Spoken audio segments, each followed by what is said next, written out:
Football can be cruel sometimes. 12 days ago, Arsenal were Premier League champions. Gabriel skies the decisive penalty and PSG are back-to-back Champions League winners. Did Arsenal bottle it? Or did PSG just wear them down? Welcome back to another video, and today we are talking about the Champions League final between PSG and Arsenal Football Club. We all witnessed such an amazing Champions League final that was just good to watch. I don't know, but if you are a hate watcher like I did, hey, I'm just gonna be real and say I was a hate watcher. I hate watched this game and it did go on so well for me. But we did experience such an amazing and tremendous football, but also it was kind of boring at some point, and it was just what it is. First of all, congratulations to PSG. They actually showed why they were able to get to the Champions League final and demonstrate why they were the winners in the previous year, and also the type of football they play. We all witnessed a fluidity of football. Everything that went on was just according to plan. It was such a great time to be witnessing and watching this whole game against Arsenal Football Club. Arsenal went on with great momentum after winning the Premier League, and also after having conversations in private events talking about how they are going to be European champions, and also PSG coming into this game with the likes of Dembele, Kvaratskhelia, and Doué. But everything that happened was just great at its best, and it went according to plan for both managers. Let's start with Arsenal. Arsenal started the game with the best of luck on their side. If you look at it, the way they were able to get the goal in such quick minutes, and it was actually a good, precise shot by Kai Havertz being able to lift that ball ahead of Sovanov. It was something that he actually did score well, and it was a well-taken goal. It was such a perfect start for Arsenal. And that was something I was telling my friends, that if Arsenal gets the lead, it's going to be a horrible game for everyone, because they are just going to sit back and watch PSG try to find their way through them. And it's something we saw from minute 5 as the goal went in. We saw Arsenal defending, didn't do much. It was just making it hard. They were playing narrow, making sure that PSG could not swing passes through them, and they were making life difficult for PSG. And you could see that it was all patience from PSG's side as they sought to penetrate that Arsenal backline. And it was very intimidating. It was very annoying to see that the other team playing was just sitting back, and I cannot blame them. This is a final. You do everything you can to win. They say defense wins games, so you have to do everything that you have to do to be solid, to be mentally prepared, and that is something that Arsenal demonstrated throughout the game. But as the time went on, they were worn out, and that was something that PSG had to do. It was just in a matter of wearing them out with consecutive passes back and forth, and also trying to channel in individual brilliances, and also making sure that in the long run they would find that space. And it did happen with the chance that they got, be awarded a penalty from Kava attacking Mascara, and that was where PSG needed to change things in this game. Honestly, Arsenal made that final not pleasant to watch. In my opinion, it was just one team attacking.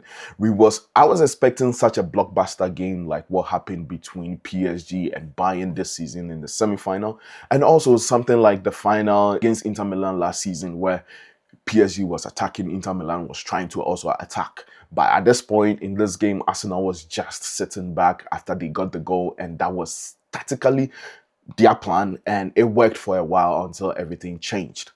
But it was a good run for Arsenal to be able to do that in that space and be compact, be narrow, make everything hard. And that was something that Arteta deployed during this game, and that is what I saw. Because if you are in the final, that's what you have to do. You have to do everything to win it. As the game went on, I saw everything that PSG was doing. They had to switch wingers, had to move sides. Kvaratskhelia and also Doué. Dembele was playing as a false nine. It was something they were doing to make sure that they could find a goal in the first half. And it was interesting to see how Luis Enrique was trying to do this. And it wasn't his fault. He was doing everything in his power for his team to win. Now, let's talk about the penalty. The penalty awarded to Kvaratskhelia. I've seen online a lot of people, Arsenal fans, saying that it was never a penalty. But let's not forget, if things are going to go our way, it should be 50-50. In my opinion, not because I was a hate watcher, but in my opinion, I felt that the referee had an amazing game.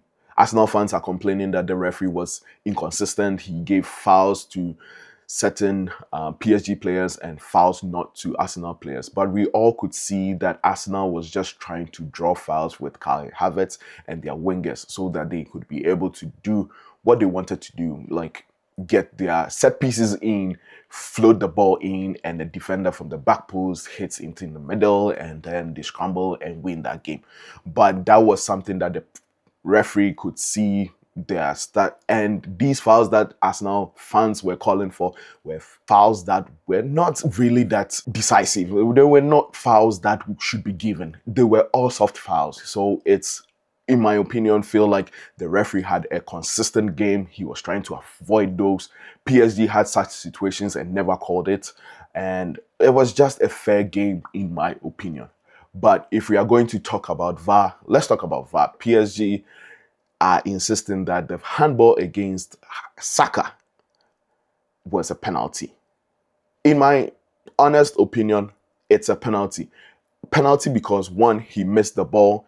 2, it touched his hands, and 3, it touched his other hand. So there was a double touch of the ball. When he missed the ball, it hit his hand, and then he missed again. So I might actually drop the video in, and then we all see what happened. But that was the first controversy with VAR. The second controversy was the goal for Arsenal. It did hit Leandro Trossard's hand when it was being cleared by Marquinhos, but the goal stood, all because that Trossard's hand was on his chest. But if you look at the clips, it looks like the ball actually did not hit the hand that was on the chest, but it did hit the hand that was far away from the chest. So that is also something we could also argue that Arsenal did get lucky with. Then the third one is the Kvaratskhelia penalty. Arsenal fans are saying he did not get the Mascara did get the ball, but if we look at the clip, he did clip Kvaratskhelia's legs before even trying to get the ball. So definitely that was a straight penalty, and I feel it was nothing to be arguing about, and also VAR did not have to intervene with it. It was just a clear penalty on the spot, and that actually led to PSG's equalizer. Now let's talk about Madueke's penalty. Madueke's penalty call, he had dribbled Nunu and was heading into the box. But once he saw that Nunu had overpowered him, he grabbed Nunu's hands and then fell. But you could see in the pictures that he himself knew that it was something that did not require a penalty, in my opinion. But in the moment, it felt that it was a penalty for Arsenal. And that is, and these are things that we could argue about throughout the entire game when we reflect upon the final, that this was something that everybody needed a call on. But unfortunately, VAR and its controversies, I thought VAR was spot on this entire game. But one other thing I would have said is, if Mosquera fouled Kvaratskhelia, that should have been a second yellow card, because that was an attempt of not letting him score a goal, and that should have made him be sent off in this game. Maybe this is me, but I felt that was the best option for him to be sent off. I'm not hate watching. I'm not hating on this. But if we are to be fair, in the game of football, this was it. He had to be off. And that is what I saw. That is my analysis on this game. Now let's talk about the entirety of the game after the equalizer. We could see that PSG also changed kind of a formation into a 4-4-2, trying to play the ball and make sure they score and not wanting extra time.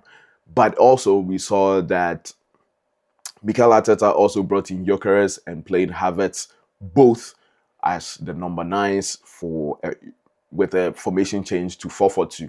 so they could also win the game. So at this point, both teams deployed a 4-4-2 tactics. So who wins it. But we saw that PSG had a more upper hand in this game after the equalizer. They were very fluid. Their transitions were fast. They had so much opportunities. Bradley Barcola is such an amazing and a joy player to watch. But unfortunately for me, I feel he lacks the decisive edge. His decision in the final third is something that hurts him a lot. He needs to be very fluent. He needs to be banging in goals if he is to be taken more serious into such a team. But he came on and had 2 chances that he was supposed to make it easy for PSG by winning those balls, but it never went through. But PSG did show who they were, what they are, and what they are capable of doing. And Arsenal did struggle. Arsenal's possession in this game was bad. If we looked at the first half, PSG were somewhere in the 15 or 20 minutes. They were somewhere around 145 passes. Arsenal had only done like 21, and that was bad. If we are going to play such a game to win it, we should be all out, playing it aggressively and fluid. Show that football is a game of sports. It's a game of possession. It's a game of, well, defending too. So that was something that I noticed in this game, and PSG showed they attacked their wings. And if any of those teams are to go back with PSG trying to repeat it like Real Madrid did, they would have to find something and get an attacking striker. They need a striker that would be very dangerous in the box. If they have Osimhen or they have somebody like the likes of Cavani, replica of a striker, they would do, and it will easily, in my opinion, repeat this Champions League for next season. But Arsenal, congratulations to them being in that journey to even being there and win it and be contending for the Champions League is something extraordinary, and Arsenal deserves to be there. They showed why they were there. But let's talk in the final minutes about the penalties. Both penalties from both teams were actually good. I felt like they started well, but the keepers, I don't know, Raya has to do something about penalties. He has to start making decisions on how he could be a savior for his team in penalties. It's not his fault. He did save Nuno Mendes' penalty, which was actually, in my opinion, I thought Nuno Mendes would have switched it to his left, because all the penalties that had gone through at that time had gone to the right, which is the left of David Raya. So he switching it would have given him a higher probability of scoring that goal rather than taking it back to where most of his players had placed it. But Raya was fantastic with that save, and so was Sovanov. He didn't really catch a penalty, but his presence in that post was something very, very important. And now let's talk about Eze and Gabriel Magalhães. What kind of penalty was that from Eze? I feel like Eze is good at penalties, but his his run was something that was not needed. Too much stuttering, and that is something that probably changed the trajectory of the ball and the direction of it. Gabriel, I'm sorry you had to sky it. You played that penalty like you were playing a goal kick. I'm very sorry about that, but in the final, you have to be hitting the target and not scaring it. But it is what it is. Your team did their best. It's not your fault to be blamed. You did all your best. But Arsenal players on that field should have taken the responsibility of playing that penalty rather than letting Gabriel play it, especially being the fit taker. But if this is your first time watching it, thank you for watching this, and I hope you agree with what I've said. If you don't, please leave those comments in the comment section, and I'll get to it. We will discuss about it in the future. But thank you guys. Hit the like and subscribe button, and I will reach out and talk to you guys on the next one. Peace.